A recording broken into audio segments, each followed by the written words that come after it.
भारत में असम राज्य के गुवाहाटी शहर कामाख्या माता मंदिर के लिए ही प्रसिद्ध है।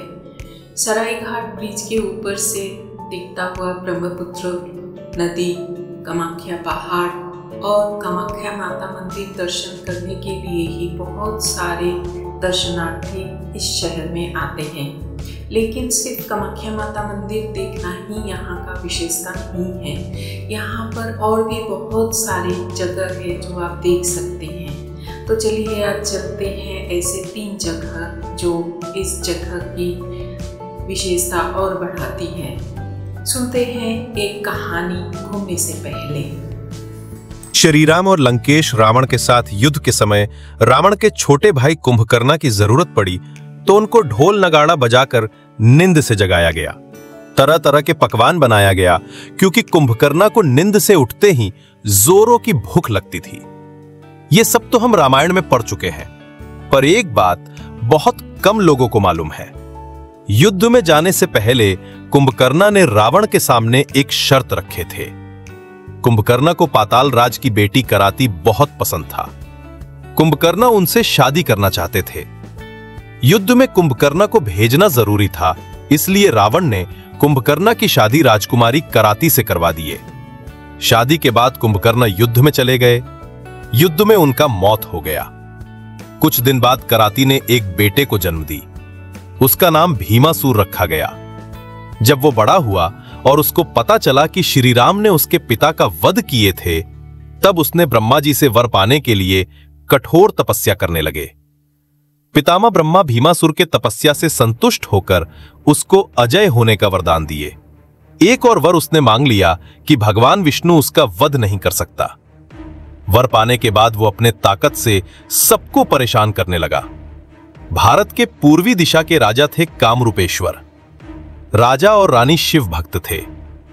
भीमासुर ने उनको भी बंदी बना लिया और कारागार में डाल दिया। कारागार में राजा और रानी मिट्टी का शिवलिंग बनाकर शिवजी का आराधना कर रहे थे। भीमासुर को जब पता चला तो वो बहुत गुस्सा हो गया, क्योंकि उसने कोई भी देवता के आराधना करने से मना कर दिया था। सबका आराध्य वो खुद को मानता था। इसलिए वो गुस्से से कारागार में आकर राजा कामरूपेश्वर को तलवार से मारने गए तो तलवार शिवलिंग पर लगा। इस बात से शिवजी क्रोधित होकर भीमासुर के सामने प्रकट हुए। दोनों में बहुत दिनों तक घमासान युद्ध हुआ और अंत में शिवजी ने भीमासुर का वध कर दिए। और शिवजी ज्योतिर्लिंग रूप में यहीं पर स्थापित हो गए। तो चलते चलते भीमाशंकर मंदिर की जो शिव पुराण और रामायण में कहानी है वो तो हम लोग सुन चुके हैं और पहुंच भी गए हैं भीमाशंकर मंदिर के एकदम पास। बारिश के समय पर मैं गई थी, इसलिए जब मैं वहां पहुंची तो बहुत तेज़ तूफान आया था। लग रहा था कि अभी बारिश होगा, लेकिन भीमाशंकर जी की कृपा से बारिश हम लोगों का दर्शन होने के बाद में ही हुआ। ये बहुत अच्छी बात है। आपको एक यक्ष मिलेगा, गेट पर स्थापित किया हुआ है। ये डाकिनी पहाड़ के बीच में स्थित है। चारों तरफ जंगल है, बहुत घना जंगल है और कोई मंदिर आपको देखने को नहीं मिलेगा। ये पूरा खुला जगह पर ही ये ज्योतिर्लिंग स्थापित है। सीढ़ी है, कुछ सीढ़ियाँ आपको उतरना पड़ेगा शिवलिंग तक पहुंचने के लिए, और सीढ़ियाँ उतर के एक जलधारा आपको देखने को मिलेगा। कहते हैं शिवजी जब युद्ध कर रहे थे तो उनको जो पसीना निकला था वो पसीने से ही ये जलधारा का निर्माण हुआ है। इसको पार करते हुए ही आप ज्योतिर्लिंग तक जा सकते हैं और इसी जलधारे के पानी से आप पूजा भी कर सकते हैं। वहाँ पर एक पुजारी बैठे मिलेंगे आपको और भी कई सारी छोटी छोटी मूर्तियाँ वहाँ पर रखा हुआ है जिसको आप पूजा कर सकते हैं।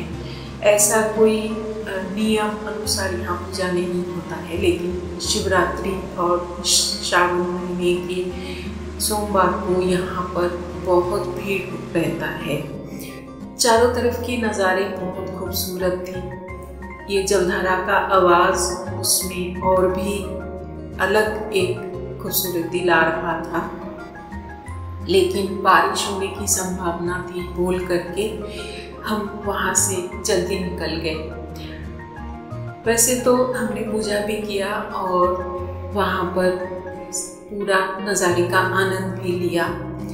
सीढ़ियों से आप जब उतरेंगे तो पानी गिरेगा तो उसमें आपको वो स्लिपरी नहीं लगता है, वो पत्थर से बना हुआ सीढ़ियाँ है, काफ़ी मजबूत है, तो आप अच्छे से जा सकते हैं और आ भी सकते हैं। वहाँ जब हम लोग अंदर जा रहे थे तब एक गणेश जी का मंदिर था, वहाँ दर्शन करते हुए जाना था। और ये जो छोटा सा पानी का तालाब आप देखिए, वहाँ पर कभी कभी हाथियाँ पहाड़ से निकल के आ जाते हैं। तो हम लोग भीमाशंकर जी का दर्शन करके फिर वहाँ से निकल गए डिपोर बिल की तरफ। ये एक बहुत बड़ा लेक है।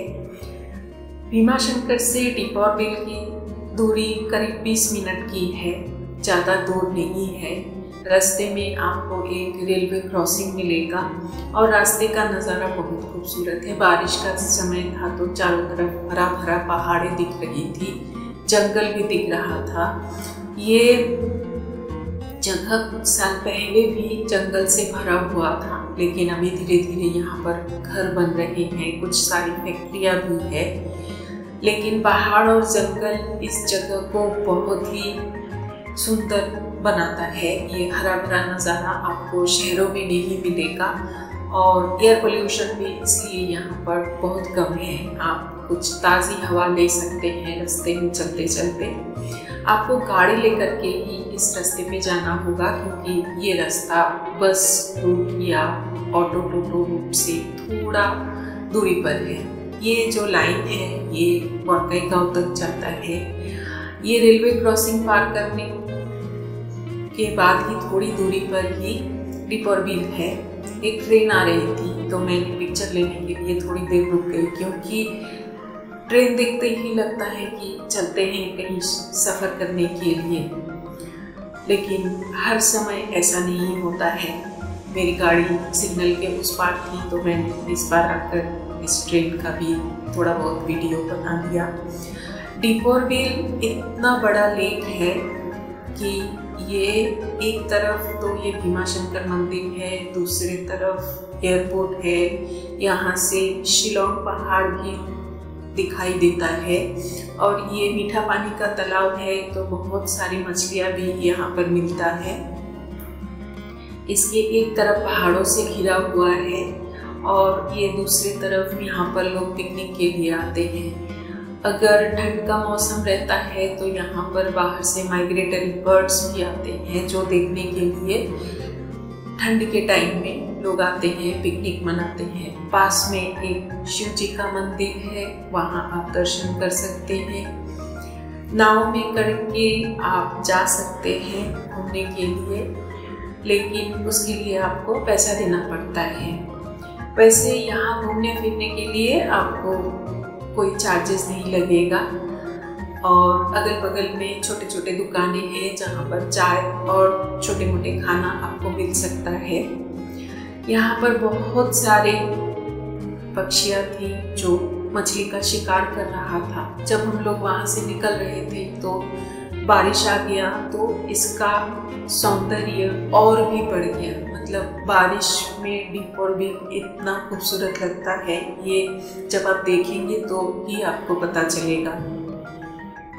बारिश होने से मछलियाँ थोड़ा ऊपर आ जाते हैं तो ये पक्षियों को मछलियों का शिकार करने में बहुत सुविधा होता है। यहाँ आप देख सकते हैं एक पक्षी पानी में डूब डूब कर मछलियाँ पकड़ रही है। यहाँ से हम लोग फिर चले गए बालाजी मंदिर, जो कि यहाँ से फिर आधे घंटे की दूरी पर है। बालाजी मंदिर जाते जाते फिर बारिश रुक गई और ये मंदिर तिरुपति बालाजी मंदिर के हिसाब से बनाया गया है। कांची ट्रस्टी के लोग यहाँ ये मंदिर बनाए हैं। पूरा सफ़ेद मार्बल से ये बना है मंदिर, जैसे कि तिरुपति बालाजी दक्षिण में बनाया हुआ है। चेन्नई के पास कुछ ऐसा ही नज़ारा आपको देखने को मिलेगा अंदर में। यहाँ पर कुल मिलाकर 3 मंदिर है। एक दुर्गा जी का मंदिर है, एक राधा कृष्ण जी का मंदिर है और एक बालाजी मंदिर है।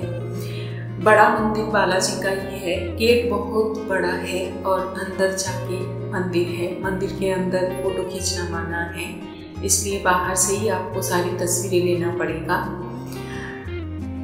मंदिर के दाहिने साइड में माता दुर्गा का मंदिर है और बाएं साइड में राधा कृष्ण जी का मंदिर है। बहुत बड़ा एरिया लेकर के ये मंदिर बनाया हुआ है। ये दुर्गा माता का मंदिर है और बाहर में ये गेट से अंदर जाते ही आपको गरुड़ जी का मंदिर भी देखने को मिलेगा। बहुत ही खूबसूरत है, एकदम पूरा सफ़ेद मार्बल से बनाया हुआ ये मंदिर देखने लायक है। यहाँ पर पार्किंग का बहुत बड़ा एरिया है। एक छोटा सा रेस्टोरेंट भी है जहाँ बैठ के लोग खाना खा सकते हैं। और यहाँ पर मंदिर के बाएं साइड में आपको लड्डू प्रसाद मिलेगा।